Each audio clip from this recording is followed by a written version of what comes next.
Bismillahirrahmanirrahim. Assalamualaikum warahmatullahi wabarakatuh. Yang terhormat Ibu Neng Gustiani SPD MAG dan teman-teman lainnya yang berbahagia, pertama-tama marilah kita panjatkan puji syukur, marilah kita panjatkan kepada Allah Subhanahu wa taala karena telah memberikan rahmat, kesehatan dan keselamatan sehingga kita dapat berkumpul di perkuliahan kali ini. Adapun topik yang akan kami bahas dalam video kali ini yaitu mengenai review artikel jurnal tentang program bimbingan konseling komprehensif secara online di masa pandemi. Perkenalkan, nama saya Salma Nirmala yang akan bertugas sebagai moderator. Pada video kali ini saya akan membimbing jalannya presentasi kali ini. Adapun anggota dari kelompok 7 yang pertama yaitu Rojai Palia dengan NIM 12120100150, saya sendiri dengan NIM 12120100152 dan Sandy Anggara dengan NIM 12120100156. Nah, adapun topik pembahasan yang akan kami bahas dalam video kali ini, yang pertama itu mengenai pendahuluan, yang kedua kajian teori, yang ketiga metode penelitian, yang keempat hasil dan pembahasan, dan yang terakhir yaitu mengenai kesimpulan. Nah, yang pertama yaitu mengenai pendahuluan yang akan saya jelaskan sendiri.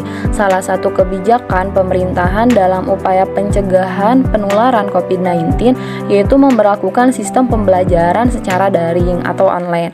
Pandemi ini juga menyebabkan perubahan dalam layanan guru bimbingan dan konseling. Layanan yang sebelumnya dilakukan dengan langsung berbasis tatap muka berubah menjadi berbasis daring atau online.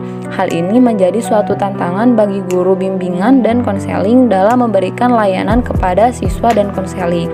Dengan demikian, dalam mengupayakan tercapainya proses bimbingan dan konseling yang optimal di masa pandemi, maka dibutuhkan program bimbingan dan konseling yang tepat untuk mendukung pemberian layanan bimbingan dan konseling di masa pandemi seperti saat ini.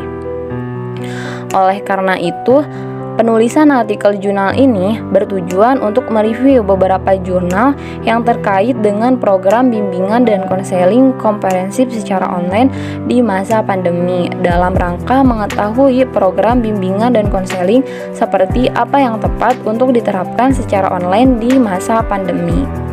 Selanjutnya kajian teori. Yang pertama, pengertian program.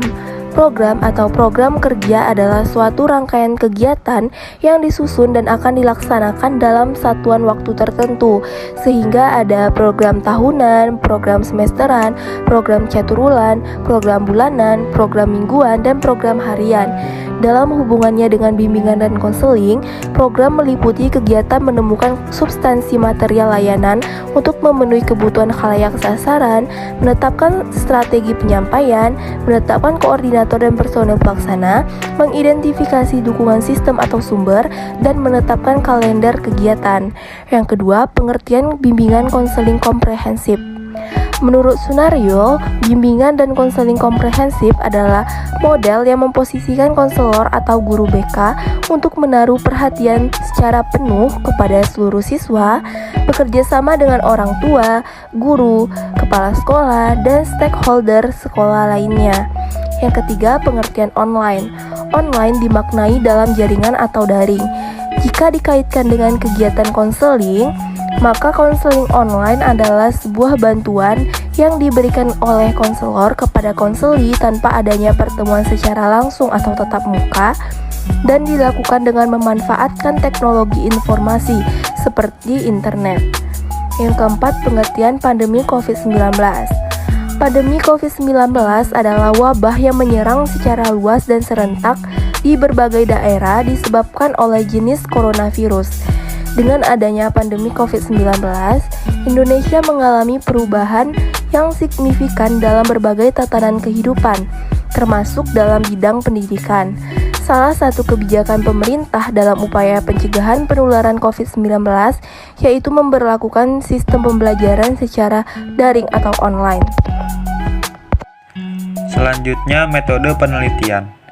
Metode yang digunakan dalam penelitian ini adalah studi literatur atau studi kepustakaan, yaitu dengan mengumpulkan sejumlah jurnal, artikel ilmiah, dan referensi lain yang berkaitan dengan masalah dan tujuan penelitian.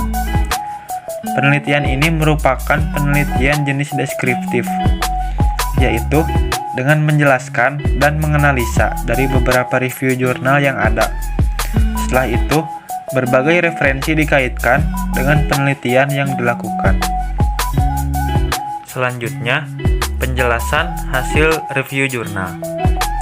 Judul: Inovasi Layanan Bimbingan dan Konseling Masa Pandemi COVID-19. Penulis: Rio Hermawan. Nama jurnal: Quotient, Journal of Counseling and Education. Volume dan halaman: volume 3, nomor 1, 2022, halaman 28-40. Tahun 2022. Reviewer: saya sendiri, Sandy Anggara. Tanggal 30 April 2022.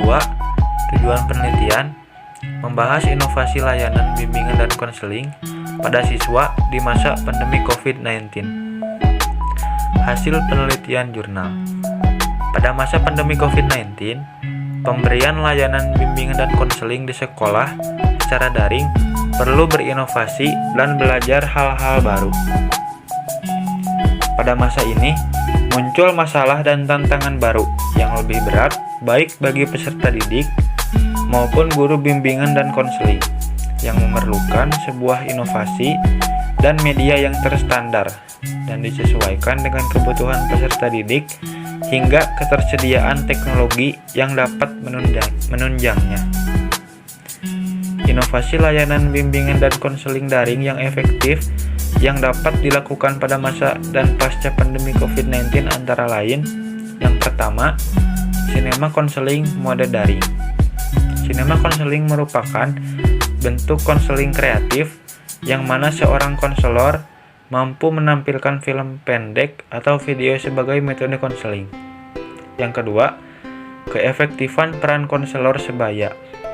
Konselor sebaya merupakan layanan bantuan konseling yang diberikan oleh teman sebayanya, biasanya seusia atau satu kelas atau satu jurusan, yang sebelumnya sudah dilatih untuk menjadi konselor sebaya. Yang ketiga, Youth Manual merupakan layanan konseling virtual untuk membantu siswa mempersiapkan sekolah. Di dalamnya, siswa diarahkan untuk mencari tahu kepribadian dan minatnya melalui beberapa modul. Yang keempat, Cyber Counseling merupakan model konseling virtual melalui bantuan koneksi internet seperti website atau situs, cyber counseling berbasis email, cyber counseling berbasis chat, instant messaging dan jejaring sosial, ataupun video conferencing. Yang kelima, layanan bimbingan klasikal atau bimbingan kelompok melalui Google Classroom. Yang keenam, kotak curhat pada Google Form untuk layanan individual. Dan yang ketujuh, kemudahan asesmen BK dengan Google Form. Selanjutnya, jurnal kedua dengan judul Cyber Counseling, Solusi Konseling di Masa Pandemi dengan penulis Mariana Puspasari dan Herdi. Nama jurnal, Jurnal Pedagogi, Jurnal Penelitian dan Pengembangan Pendidikan, volume 8 nomor 4 halaman 579-585, tahun 2021 dengan reviewer saya sendiri Rosa Evalia. Tujuan penelitian ini adalah untuk mengetahui peranan cyber konseling di masa pandemi bagi guru bimbingan konseling dan peserta didik. Metode penelitian yang digunakan dalam penelitian ini adalah studi literatur yang dilakukan dengan membaca sumber-sumber kepustakaan untuk memperoleh data yang diperlukan melalui buku, jurnal ilmiah, e-books, website, dan sumber-sumber lain yang relevan dengan masalah penelitian. Selanjutnya, data yang dikumpulkan dianalisis secara deskriptif kualitatif. Hasil penelitian. Jurnal ini membahas tentang salah satu inovasi dalam pelaksanaan layanan bimbingan dan konseling di masa pandemi, yaitu layanan cyber counseling atau sering disebut konseling online. Cyber counseling merupakan proses pemberian bantuan kepada konseli yang dilakukan secara online atau melalui media komunikasi jaringan internet yang dilakukan dimanapun dan kapanpun atas persetujuan konseli dengan konselor, sehingga dalam pelaksanaannya lebih efektif dan efisien. Adapun media yang digunakan dalam cyber counseling berupa website atau situs, telepon atau handphone, email, chat atau instant message, dan jejaring sosial, video conference. Cyber counseling dinobatkan sebagai cara terbaik untuk menawarkan layanan konseling selama pandemi COVID-19 karena konseli dan konselor tidak harus bertemu secara langsung atau tatap muka, sehingga dapat meminimalisir kemungkinan penularan virus COVID-19. Hadirnya cyber counseling sebagai solusi konseling di masa pandemi diharapkan mampu membantu terentaskannya masalah-masalah yang dialami oleh peserta didik.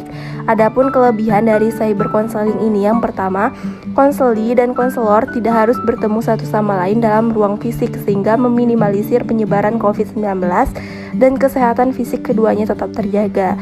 Yang kedua, media yang digunakan dalam cyber counseling seperti Facebook, Instagram, WhatsApp, Twitter tersebut mudah digunakan serta memiliki asas kerahasiaan, praktis, dan dapat diakses dari mana saja dan kapan saja. Adapun kekurangan dari cyber counseling ini, yang pertama, konselor sering ragu-ragu untuk memanfaatkan kemajuan teknologi. Hal ini disebabkan oleh kurang cakapnya konselor dalam pemanfaatan teknologi. Yang kedua, kebutuhan data nonverbal dengan mengamati bahasa tubuh dan petunjuk visual dan verbal lainnya akan mengubah dinamika konseling. Selanjutnya, hasil review dari jurnal bahasa Inggris yang berjudul Implementation of Guidance and Counseling Service during the COVID-19 Pandemic. Penulisnya yaitu Johan Erwin et al. Nah, hasil penelitian dari jurnal bahasa Inggris ini yaitu bimbingan konselor selalu memainkan peran penting dalam lingkungan pendidikan, terutama dengan membantu siswa dalam keputusan akademik dan pribadi mereka, serta dukungan sosial emosional. Pandemi COVID-19 menyoroti peran konselor bimbingan karena pentingnya memberikan layanan bimbingan dan konseling yang berbeda yang mempromosikan kesehatan mental. Namun, konselor bimbingan menghadapi tantangan pribadi dan profesional yang sangat dipengaruhi oleh teknologi selama masa yang belum pernah terjadi sebelumnya, seperti pandemi COVID-19 ini. Mereka melampaui cara biasa dalam mengimplementasikan layanan melalui penggunaan gadget, berbantuan teknologi, dan platform online untuk memenuhi berbagai kebutuhan tidak hanya siswa, tetapi juga guru, keluarga, dan masyarakat secara keseluruhan. Nah, oleh karena itu, di masa pandemi ini, keterampilan konselor bimbingan harus dibarengi dengan nilai-nilai yang mereka miliki untuk mengatasi tantangan yang mereka hadapi dalam menjalankan peran dan fungsinya. Nah, adapun kelebihan dari jurnal bahasa Inggris ini yaitu memiliki situs web memungkinkan penyebaran, yang kedua itu informasi resmi dan implementasi layanan yang efisien. Nah, adapun kekurangannya yaitu dukungan yang tidak memadai untuk pemberian layanan dan seperti kurangnya komunikasi nonverbal, kesulitan dengan konektivitas dan masalah teknologi, masalah etika, dan kurangnya pelatihan dalam penggunaan alat-alat teknologi. Yang terakhir yaitu mengenai kesimpulan dari hasil review artikel jurnal kelompok kami. Proses layanan bimbingan dan konseling harus tetap berjalan meskipun dalam masa pandemi, karena bimbingan dan konseling merupakan salah satu komponen yang penting dalam satuan pendidikan di sekolah. Namun, pelaksanaan bimbingan dan konseling secara online di masa pandemi mengalami berbagai kendala dan hambatan seperti banyaknya siswa yang sulit memahami materi yang disampaikan dengan pembelajaran jarak jauh, kurangnya bimbingan dan bantuan orang tua ketika anak belajar di rumah, kurangnya pemahaman terhadap penggunaan internet, dan lain-lain. Nah, adapun solusi dari permasalahan tersebut yaitu konselor atau guru bimbingan konseling dituntut untuk mendesain program layanan bimbingan dan konseling sebagai inovasi dengan memanfaatkan media daring atau online, serta Guru bimbingan konseling diharapkan dapat membangun kerjasama yang baik dengan pihak-pihak yang terlibat dalam program bimbingan konseling tersebut, seperti kepala sekolah, orang tua, wali kelas, guru mata pelajaran, dan lain-lainnya, agar program bimbingan konseling secara online dapat berjalan dengan baik sehingga tujuan bimbingan dan konseling dapat dicapai. Baik, demikian itu saja presentasi dari kelompok kami. Mari kita mengucapkan hamdalah bersama-sama. Saya sebagai moderator, mohon maaf atas kekurangannya dan terima kasih untuk perhatiannya. Wassalamualaikum warahmatullahi wabarakatuh.